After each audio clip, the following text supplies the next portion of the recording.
இந்திய அரசியலில் 2024ஆம் ஆண்டை பொறுத்தவரை பாரதிய ஜனதா கட்சிக்கான ஆண்டு என்றுதான் கூற வேண்டும்.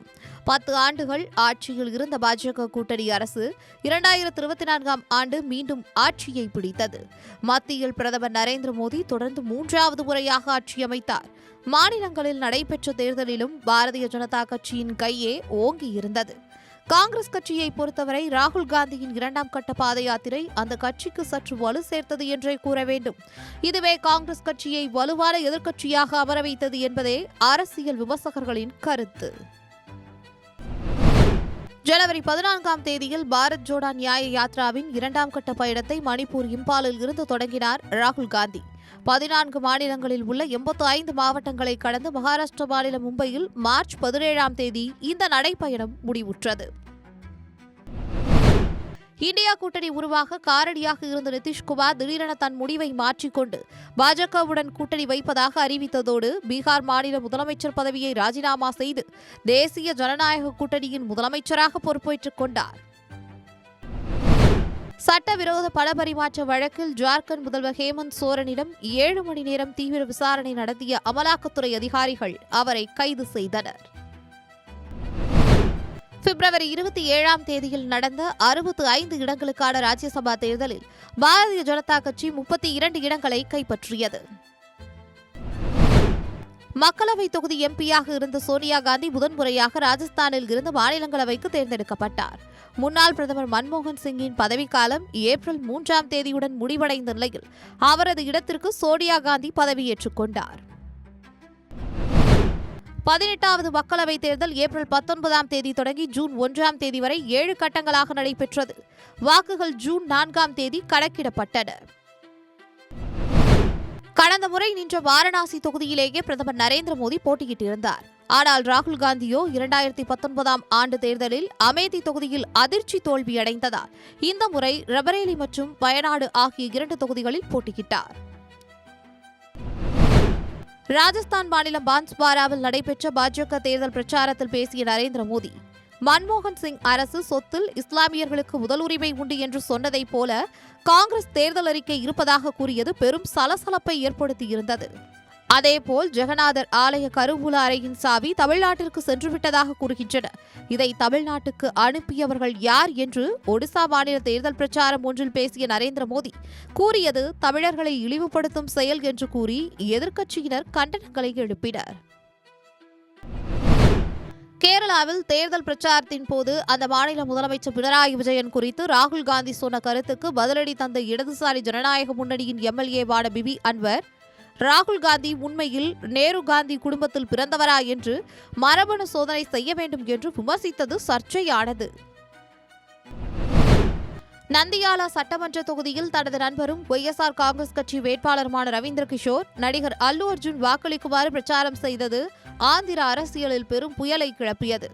அதோடு ஒய்எஸ்ஆர் காங்கிரஸ் கட்சி வேட்பாளருக்கு அல்லு அர்ஜுன் வாக்கு சேகரிப்பில் ஈடுபட்டதால் அவரது குடும்பத்துக்கும் பவன் கல்யாண் குடும்பத்திற்கும் இடையில் மனஸ்தாபம் ஏற்பட்டதாகவும் கூறப்பட்டது. டெல்லி மதுபான கொள்கை ஊழல் வழக்கில் தெலுங்கானா மாநில முன்னாள் முதல்வர் கே சந்திரசேகர் ராவின் மகள் கவிதாவை மார்ச் 15ஆம் தேதி அமலாக்கத்துறை ஹைதராபாத்தில் கைது செய்திருந்தது. 165 நாட்களுக்கு பிறகு ஆகஸ்ட் 27ஆம் தேதி டெல்லி திகார் சிறையில் இருந்து ஜாமீனில் வெளிவந்தார் கவிதா. தெலுங்கானா ஹைதராபாத்தில் நடந்த ராமநவமி ஊர்வலத்தில் கலந்து கொண்ட பாஜக வேட்பாளர் மாதவிலதா அங்குள்ள மசூதியை நோக்கி அம்பு விடுவது போல சைகை செய்ததும் பெரும் சர்ச்சையை ஏற்படுத்தியிருந்தது. இறுதியாக மக்களவைத் தேர்தலில் பாஜக தலைமையிலான தேசிய ஜனநாயக கூட்டணி 293 இடங்களையும் காங்கிரஸ் தலைமையிலான இந்தியா கூட்டணி 232 இடங்களையும் கைப்பற்றினர். பாரதிய ஜனதா கட்சி மட்டும் 240 தொகுதிகளையும் காங்கிரஸ் கட்சி 99 தொகுதிகளையும் கைப்பற்றினர். 3வது முறையாக ஆட்சியை பாஜக பிடித்திருந்தாலும் கூட்டணி கட்சிகளான தெலுங்கு தேசம், ஜனதா தளம் ஆகிய கட்சிகளின் ஆதரவோடுதான் கூட்டணி ஆட்சியைத்தான் பாஜகவால் அமைக்க முடிந்தது. தொடர்ந்து இந்தியாவின் பிரதமராக 3வது முறையாக பதவியேற்ற நரேந்திர மோடி அமைச்சரவையில் கூட்டணி கட்சிகளின் பிரதிநிதித்துவமும் இருந்தது. 80 மக்களவை தொகுதிகளை கொண்ட நாட்டின் மிகப்பெரிய மாநிலமான உத்தரப்பிரதேசத்தில் பாரதிய ஜனதா கட்சி இம்முறை வென்றது. 33 இடங்களில் மட்டும்தான். கடந்த முறை 62 எம்பிக்களை பெற்றிருந்த பாரதிய ஜனதா கட்சிக்கு இந்த முறை தேர்தலில் சமாஜ்வாதி, காங்கிரஸ் கட்சிகள் மிகப்பெரிய நெருக்கடியை கொடுத்தன. 2019 ஆண்டு தேர்தல் தோல்விக்கு பிறகு கட்சி தலைவர் பதவியில் இருந்து ராஜினாமா செய்திருந்த ராகுல் காந்தி 2024 மக்களவைத் தேர்தலில் இந்தியா கூட்டணி பெரும் பலத்துடன் நாடாளுமன்றத்தில் எதிர்க்கட்சியாக நுழைந்ததை அடுத்து மக்களவை எதிர்க்கட்சித் தலைவராக ஒருமனதாக தேர்வு செய்யப்பட்டார். உத்தரப்பிரதேசத்தில் பாஜக ஆட்சி அமைக்க காரணமாக இருந்த ராமர் கோயில் கட்டிய பிறகு நடந்த மக்களவைத் தேர்தலில் அயோத்தியை உள்ளடக்கிய பைசாபாத்தில் பாஜக தோல்வியடைந்தது. மக்களவைத் தேர்தலில் மேற்கு வங்க மாநிலத்தில் மொத்தம் உள்ள 42 தொகுதிகளில் போட்டியிட்ட காங்கிரஸ் ஒரு இடத்தில் மட்டுமே வெற்றி பெற்றது. இதனால் தோல்விக்கு பொறுப்பேற்று மேற்கு வங்க காங்கிரஸ் கட்சி தலைவர் ஆதிர் ரஞ்சன் சௌத்ரி பதவி விலகினார். மக்களவை சபாநாயகருக்கான குரல் வாக்கெடுப்பு மூலம் நடந்த தேர்தலில் மக்களவை சபாநாயகராக ஓம் பிர்லா தேர்வு செய்யப்பட்டார். தொடர்ந்து அவரை பிரதமர் நரேந்திர மோடி, எதிர்க்கட்சித் தலைவர் ராகுல் காந்தி ஆகியோர் அழைத்து வந்து சபாநாயகர் இருக்கையில் அமர வைத்தனர். இதன் மூலம் கடந்த 25 ஆண்டுகளில் தொடர்ந்து 2வது முறையாக மக்களவை சபாநாயகராக தேர்வானவர் என்ற பெருமையை பெற்றார் ஓம் பிர்லா. 2024 ஆண்டு அருணாச்சல பிரதேசம், சிக்கிம், ஆந்திர பிரதேசம், ஒடிசா, ஜம்மு காஷ்மீர், ஹரியானா, ஜார்க்கண்ட், மகாராஷ்டிரா ஆகிய 8 மாநிலங்களில் சட்டமன்ற தேர்தல் நடைபெற்றது. அருணாச்சல பிரதேசத்தில் தொடர்ந்து 2வது முறையாக ஆட்சியை பாஜக பிடித்த நிலையில் தொடர்ந்து 2வது முறையாக பிரேமகாண்டு முதலமைச்சராக பதவியேற்றார். ஒடிசா மாநில தேர்தலில் 25 ஆண்டு கால நவீன் பட்நாயக்கின் சாம்ராஜ்யத்தையும் பிஜு ஜனதா தளத்தின் ஆட்சியையும் தகர்த்து தனி பெரும்பான்மையோடு பாஜக ஆட்சியை பிடித்தது.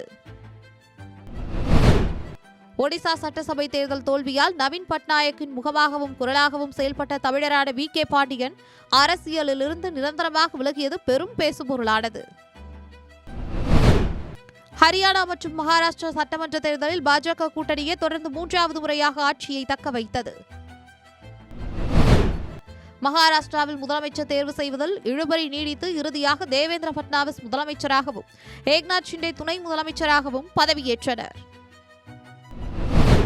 ஹரியானா சட்டமன்ற தேர்தலில் பாரிஸ் ஒலிம்பிக்கில் தகுதி நீக்கம் செய்யப்பட்டாலும் இந்தியர்களின் மனதில் இடம் பிடித்த மல்யுத்த வீராங்கனை வினேஷ் போகத் போட்டியிட்டார். ஜூலானா தொகுதியில் காங்கிரஸ் சார்பில் போட்டியிட்ட வினேஷ் போகத் வெற்றியும் பெற்றார். ஜார்க்கண்டின் 5வது சட்டமன்ற தேர்தலில் தொடர்ந்து 2வது முறையாக ஆட்சியை பிடித்தது ஜார்க்கண்ட் முக்தி மோர்ச்சா கட்சி. ஹேமந்த் சோரன் முதலமைச்சராக பதவியேற்றுக் கொண்டார். செப்டம்பர் மாதம் நடந்த ஜம்மு காஷ்மீர் சட்டசபை தேர்தலில் மொத்தமுள்ள 90 இடங்களில் தேசிய மாநாடு கட்சி 42 இடங்களில் வெற்றி பெற்றது.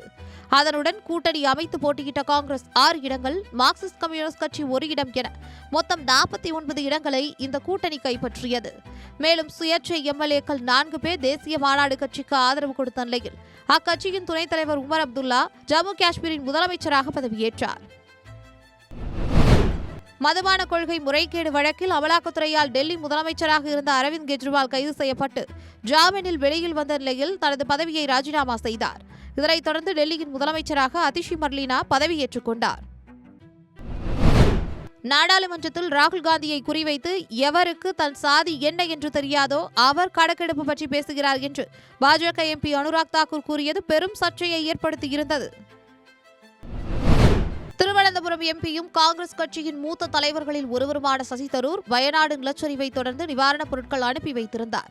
இந்த நிலையில் அது தொடர்பாக தனது எக்ஸ் வலைதள பக்கத்தில் வீடியோ ஒன்று போட்டு சசி தரூர் வயநாட்டில் மறக்க முடியாத நாட்களின் சில நினைவுகள் என்று பதிவிட்டிருந்தார்.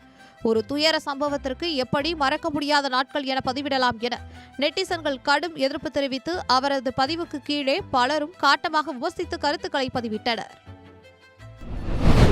உண்மையான இந்து தர்மத்தை பாஜகவினர் பின்பற்றவில்லை. பாஜகவினர் சகிப்புத்தன்மை இல்லாத இந்துக்கள். பிரதமர் நரேந்திர மோடியும் பாஜகவும் மட்டுமே ஒட்டுமொத்த இந்துக்கள் கிடையாது என்று எதிர்க்கட்சித் தலைவர் ராகுல் காந்தி பேசியதை அடுத்து யார் உண்மையான இந்துக்கள் என்ற விவாதம் நாடு முழுவதும் தொடங்கப்பட்டது. மைசூர் நகர்ப்புற மேம்பாட்டு ஆணையத்தில் சித்தராமையாவின் ஆட்சிக் காலத்தில் 4000 கோடி ரூபாய் மோசடி நடந்திருப்பதாகவும், குறிப்பாக சித்தராமையாவின் மனைவி பார்வதி பெயரில் சட்டவிரோதமாக 14 வீட்டு மனைகள் ஒதுக்கீடு செய்யப்பட்டதாகவும் குற்றச்சாட்டுகள் கிளம்பின. இதனைத் தொடர்ந்து அந்த மனைகளை திருப்பி தந்துவிட்டார்.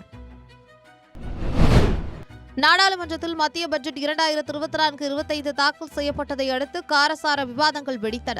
அதற்கு முக்கிய காரணம் பட்ஜெட் ஒருதலைப்பட்சமாகவும் அரசியல் சார்பு தன்மை கொண்டிருப்பதாகவும் பல மாநிலங்கள் புறக்கணிக்கப்பட்டு உள்ளன என்றெல்லாம் எதிர்க்கட்சிகள் முன்வைத்த குற்றச்சாட்டுகள் பேசுபொருளாக மாறின. விவசாயிகளின் போராட்டத்தை வங்கதேசத்தில் நடைபெற்ற போராட்டத்தோடு இணைத்து பேசியதோடு அமெரிக்கா, சீனா உள்ளிட்ட அந்நிய சக்திகள் இந்தியாவில் வேலை செய்து வருவதாகவும் பாஜக எம்பி கங்கனா ரணாவத் கூறியது நாடு முழுவதும் பெரும் சலசலப்பை ஏற்படுத்தியது. திருப்பதி லட்டு செய்ய பயன்படுத்தப்படும் நெய்யில் மாட்டு கொழுப்பு இருப்பதாக சந்திரபாபு நாயுடு சொன்னது பகிர் கிளப்பியிருந்த நிலையில் இதை திட்டவட்டமாக மறுத்த ஜெகன்மோகன் ரெட்டி, சந்திரபாபு நாயுடு அரசியல் ஆதாயத்திற்காக இதை செய்வதாகவும் அவர் மீது கடும் நடவடிக்கை எடுக்க வேண்டும் என்றும் கூறியிருந்தார்.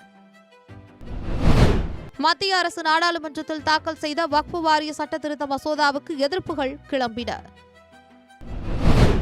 20 ஆண்டுகளாக தாய் சோனியா காந்திக்கும் அண்ணன் ராகுல் காந்திக்கும் அரசியல் களத்தில் உதவிகரமாக இருந்த பிரியங்கா காந்தி வயநாடு இடைத்தேர்தல் மூலமாக தேர்தல் அரசியலில் களமிறங்கினார். அண்ணன் ராகுல் காந்தி பெற்ற வாக்கு வித்தியாசத்தை விட அதிக அளவிலான வாக்கு வித்தியாசத்தில் வெற்றி பெற்று ராகுல் காந்தியின் சாதனையை முறியடித்தார். குளிர்கால கூட்டத்தொடரில் மத்திய அரசு 16 மசோதாக்களை நிறைவேற்ற பட்டியலிட்டது. ஆனால் அதானி விவகாரத்தை காங்கிரஸ் கட்சிகள் எழுப்பி அமளியில் ஈடுபடுவதுடன் முடக்கியும் வந்தன. அதே நேரத்தில் பாஜக எம்பிக்களும் காங்கிரஸ் மூத்த தலைவர் சோனியா காந்திக்கும் ஜார்ஜ் சோரஸுக்கும் என்ன சம்பந்தம் என்கிற பிரச்சனையை கையில் எடுத்தனர். இதனால் ஆளும் கட்சி மற்றும் எதிர்க்கட்சிகளின் தொடர் அமளி காரணமாக நாடாளுமன்றம் முடக்கப்பட்டது. நாடாளுமன்றத்தின் ராஜ்யசபாவில் காங்கிரஸ் எம்பி அபிஷேக் மனு சிங்விக்கு ஒதுக்கப்பட்ட இருக்கையில் பணம் கைப்பற்றப்பட்டதாகவும் இது தொடர்பாக விசாரணைக்கு உத்தரவிட்டுள்ளதாகவும் மாநிலங்களவைத் தலைவர் ஜெகதீப் தன்கர் கூறியுள்ளது பெரும் சலசலப்பை ஏற்படுத்தியது. ஆளும் கட்சிக்கு சாதகமாக நடந்து கொள்ளும் வகையில் சபைக்குள் ஒருதலைபட்சமாக செயல்படுவதாக கூறி ராஜ்யசபா தலைவரும் துணை ஜனாதிபதியுமான ஜெகதீப் தன்கர் மீது நம்பிக்கையில்லா தீர்மானத்தை எதிர்க்கட்சிகளின் இந்தியா கூட்டணி கட்சிகள் கொண்டு வந்தன. எதிர்க்கட்சிகளின் கூட்டணியான இந்தியா கூட்டணி கட்சிகளின் செயல்பாடு குறித்து அதிருப்தி தெரிவித்த மேற்கு வங்க முதலமைச்சர் மம்தா பானர்ஜி வாய்ப்பளித்தால் அந்த கூட்டணியை வழிநடத்த தயார் என்று கூறியது இந்தியா கூட்டணியில் குழப்பத்தை ஏற்படுத்த தொடங்கியது. இந்தியா கூட்டணிக்கு தலைமை ஏற்க தயார் என்று மம்தா பானர்ஜி கூறியதை தொடர்ந்து சரத்பவார், லாலுவின் மகன் தேஜஸ்வி யாதவ் உள்ளிட்ட எதிர்க்கட்சி தலைவர்கள் சிலர் ஆதரவு தெரிவித்த நிலையில் எதிர்க்கட்சிகள் அணியில் முன்னிலை நிற்கும் காங்கிரஸ் மற்றும் ராகுல் காந்திக்கு இது பின்னடைவாக இருப்பதாக கூறப்படுகிறது. ஒரே நாடு ஒரே தேர்தல் மசோதாவை மத்திய சட்ட அமைச்சர் அர்ஜுன் ராம் மேக்வால் மக்களவையில் டிசம்பர் 17ஆம் தேதி தாக்கல் செய்தார். அம்பேத்கர் என முழக்கமிடுவது இப்போது ஒரு ஃபேஷன் ஆகிவிட்டது. இதற்கு பதிலாக கடவுளின் பெயரை இத்தனை முறை உச்சரித்திருந்தால் அவர்களுக்கு சொர்க்கத்தில் இடம் கிடைத்திருக்கும் என மத்திய உள்துறை அமைச்சர் அமித்ஷா கூறிய கருத்துக்கு நாடு முழுவதும் கண்டனங்கள் எழுந்தன.